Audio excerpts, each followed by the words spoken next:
In today's video, I'm going to show you how to create layers in AutoCAD. Layers are essential for organizing your drawings and keeping different types of objects separated and easy to manage.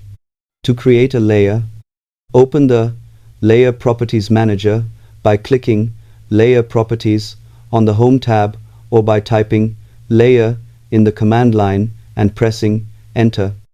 Once the Layer Properties Manager opens, click the New Layer button at the top of the window. A new layer will be added to the list.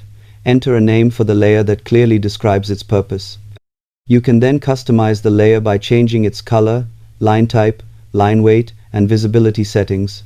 These options help you organize objects and make your drawings easier to work with. Finally, set the new layer as the current layer.